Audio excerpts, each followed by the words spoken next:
Kain tayo ng lubeg. Ayan. Anong tawag dito sa inyo? Ito sa inyo. Anong tawag sa inyo pala? Iba pala yung Tagalog ko. Ngasim! Karatapos ko mag-toothbrush ang pait.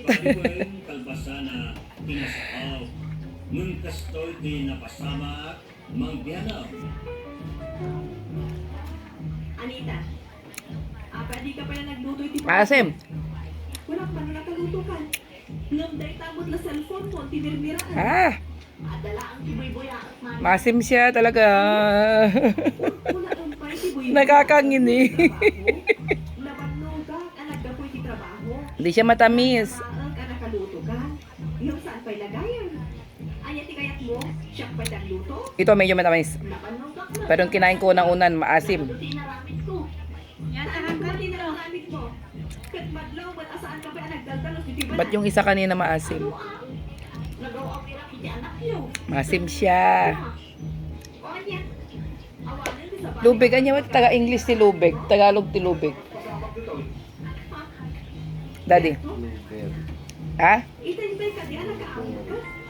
Blueberry ba to? Hindi ah. May tira-tira yun. Medyo sapak pinag-awit, dapat matitrip na. Anya? Nasapa ka pa'y gaya nga nag-awit.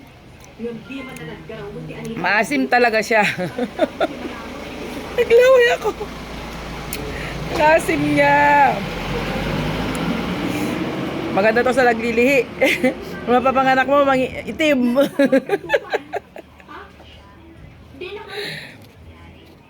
Magiging baby mo dito, itim. Anong yung kami nun? Bulad? Ano?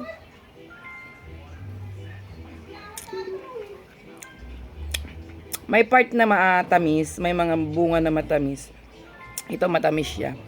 Pero yung dalawang nakain ko maasim.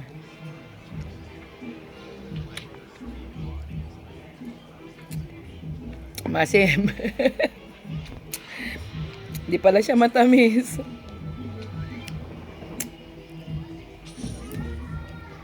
Maasim siya, guys. Siguro ilang taon na akong hindi nakakain nito. 3, 4. Tagalog nata. Hindi ko nga alam eh. Ano sa Tagalog ito? May ganito kayo sa taga-Kagalugan. Ano daw ito?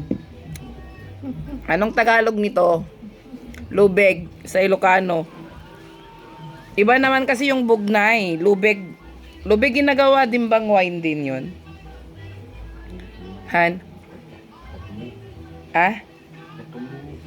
Di ko alam kung ginagawa ding wine to. Di ko alam. Kasi ang alam ko lang ginagawang wine is yung bugnay wine. Ewan ko kung may lubig wine. Masim siya. Di ko alam Tagalog nito eh. Isa-search natin. Lubeg.